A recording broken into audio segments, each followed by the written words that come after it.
Seorang pria mengamuk dan melakukan penikaman di atas KM Safina 2 tujuan Toli-Toli Tarakan setelah menolak ajakan minum minuman keras. Akibatnya 5 orang terluka dan seorang lainnya nekat terjun ke laut.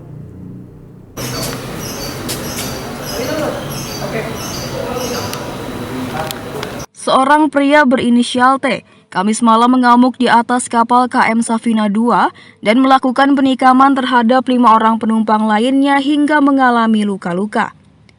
Aparat kepolisian sektor kawasan pelabuhan Kota Tarakan yang mendapatkan laporan dari nahkoda kapal langsung menuju lokasi sekira pukul 21.00 waktu Indonesia Tengah. Petugas kepolisian pun akhirnya berhasil mengamankan pelaku dan juga membawa korban ke rumah sakit.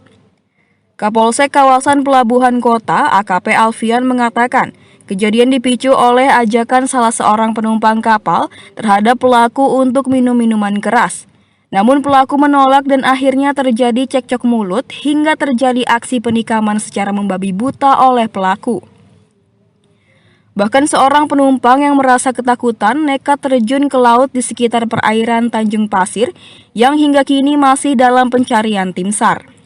Tadi malam, tepatnya hari Kamis, kurang lebih pukul 20 atau sekitar 20-21. Jadi ceritanya ini penumpang nih lagi pada minum-minum. Ada beberapa orang minum-minum. Kemudian si tersangka ini ditawari lah minum sama salah satu yang sedang minum itu. Karena si tersangka ini nggak minum, akhirnya dia menolak, tapi si yang nawarin minum ini nggak terima gitu loh, maksudnya tersinggung gitu loh. Oh, tawaran saya kok nggak diterima. Terjadilah cekcok di situ. Ada beberapa orang yang ikut minum itu juga istilahnya juga ikut nggak terima juga. Jadi cekcok antara tersangka dengan beberapa orang yang minum tersebut. Kemudian tersangka merasa jengkel. Dia kemudian mengambil sebuah senjata tajam, yaitu berupa badik di tasnya.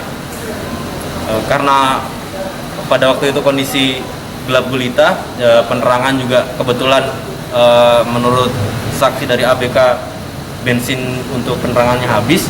Jadi saat itu gelap gulita. Jadi tersangkanya ini secara membabi buta lah. Siapa ada di depannya itu ditusuk. Guna mempertanggungjawabkan perbuatannya, pelaku kini ditahan di Mapolsek kawasan Pelabuhan Kota Tarakan, sedangkan sejumlah saksi masih terus dimintai keterangan. Sementara itu, kapal KM Safina 2 sendiri bertolak Selasa malam dari Toli-Toli menuju Tarakan dengan membawa 30 penumpang, 5 ABK serta seorang nahkoda kapal. Tim Liputan, Ekuator TV.